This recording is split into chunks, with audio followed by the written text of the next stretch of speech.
ଥରେ ଗୋटे ଜଙ୍ଗଲରେ ଠକ ବିଲୁଆଟିଏ ରହୁଥିଲା। ଦିନସାରା ଏଣେ ତେଣେ ବୁଲି ଚୋରି କରିକି ଖାଇବା ତାର ପୁରୁଣା ଅଭ୍ୟାସ ଥିଲା। ଚୋରି କରିବା ଓ ମିଛ କହିବାରେ ସେ ଜଙ୍ଗଲରେ ପ୍ରସିଦ୍ଧ ଥିଲା। ପୁରା ଜଙ୍ଗଲରେ ଏପରି କୌଣସି ଜୀବଜନ୍ତୁ ନଥିଲେ ଯାହାକୁ ସେହି ବିଲୁଆ ଠକି ନଥିଲା।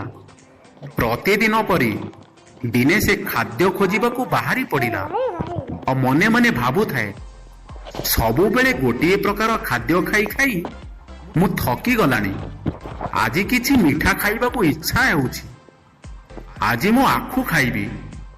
ତେଣୁ ବିଲୁଆ ଆଖୁ ଖାଇବା ପାଇଁ ଆଖୁ କିଆରୀକୁ ଗଲା। ସବୁଜ ଆଖୁ କିଆରୀକୁ ଦେଖି ବିଲୁଆର ଲାଳ ଗଡ଼ିଗଲା ଆଉ ମନେ ମନେ ବହୁତ ଖୁସି ହୋଇଗଲା। ତାପରେ ବିଲୁଆ ଆଖୁ କ୍ଷେତର ଚାରିଆଡ଼କୁ ଅନାଇଲା ଆଉ ଆଖୁ ଖାଇବା ପାଇଁ କିଆରୀ ଭିତରକୁ ପଶିଗଲା। ବିଲୁଆ ଆଖୁ ଖାଉଥାଏ।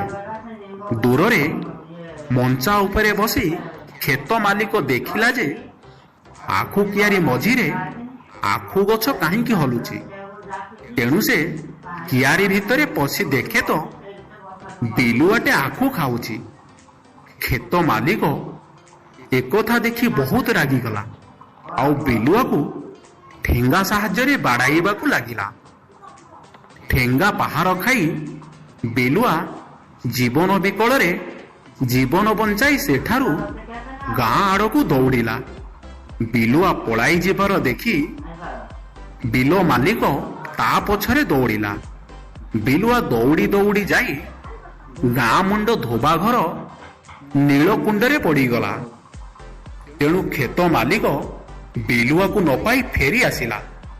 ଲୋକଟି ଫେରିଯିବା ପରେ ବିଲୁଆ ନେଳିକୁଣ୍ଡରୁ ବାହାରି ନିଜ ଶରୀରକୁ ଦେଖେ ତ ତାର ପୁରା ଶରୀର ନେଳି ରଙ୍ଗ ହୋଇଯାଇଛି।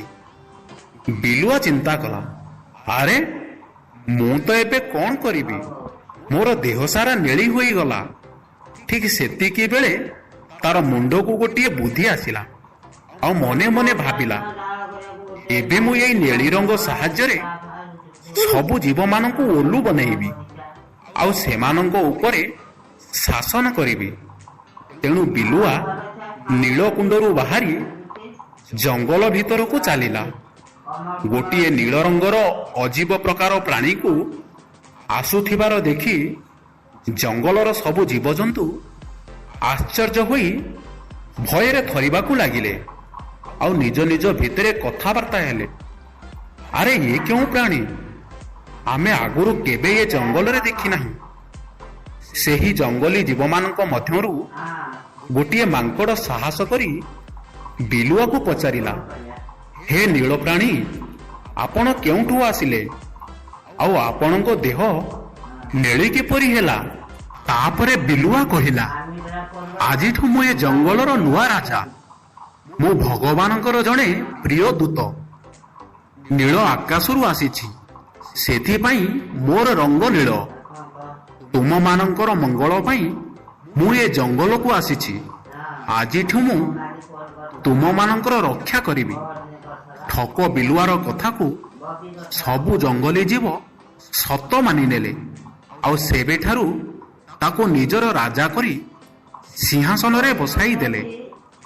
ନୂଆ ରାଜାଙ୍କୁ ଖୁସି କରାଇବା ପାଇଁ କେହି ଗୀତ ଗାଉଥାଏ ତ କିଏ ନାନା ପ୍ରକାରର ଫଳମୂଳ ଆଣି ଖାଇବାକୁ ଦେଉଥାଏ। ନୂଆ ରାଜାଙ୍କୁ ଭେଟ ଦେଇ ଖୁସି କରାଇବା ପାଇଁ ସମସ୍ତେ ନିଜ ନିଜ ଚେଷ୍ଟାରେ ଲାଗିଥାନ୍ତି। ଠକ ବିଲୁଆ ନିଜର ପ୍ରକୃତ ରୂପକୁ ବଦଳାଇ ମନେ ମନେ ଜୀବଜନ୍ତୁଙ୍କର ରାଜା ଭାବୁଥାଏ। ସେତିକି ବେଳେ ଦଳେ ବିଲୁଆ ନୂଆ ରାଜାଙ୍କୁ ଦର୍ଶନ କରିବାକୁ ଆସିଥାନ୍ତି। ବିଲୁଆମାନେ ନୂଆ ରାଜାଙ୍କୁ ଅଭିନନ୍ଦନ ଜଣାଇବା ପାଇଁ ନିଜ ସ୍ୱରରେ ସ୍ୱର ମିଳାଇ ବୋବାଇବାକୁ ଲାଗିଲେ। ସେମାନେ ଏକତ୍ର ହୋଇ ହୁକେ ହୋ କହିବାକୁ ଲାଗିଲେ। ବିଲୁଆମାନଙ୍କର ହୁକେ ହୋ ଶବ୍ଦ ଶୁଣି ଠକ ବିଲୁଆ ରାଜା ନିଜର ଅଭ୍ୟାସ ବଶତଃ ବାକି ବିଲୁଆଙ୍କ ସ୍ୱରରେ ସ୍ୱର ମିଳାଇ ହୁକେ ହୋ କହିଦେଲା। ବିଲୁଆ ରାଜାର ମୁହଁରୁ ହୁକେ ହୋ ଶୁଣି ସବୁ ଜୀବଜନ୍ତୁ ଆଶ୍ଚର୍ଯ୍ୟ ହୋଇ ରାଜାକୁ ଅନାଇଲେ। ଠିକ ସେତିକିବେଳେ ବେଲୁଆ ମୁଣ୍ଡରେ ଜ୍ଞାନ ପଶିଲା। ଆଉ ଚିନ୍ତା କଲା, ଆରେ ମୁଁ ଇଏ କଣ କଲି? ମୋର ଅସଲ ରୂପ ସବୁ ଜୀବଜନ୍ତୁ ଜାଣିଗଲେ।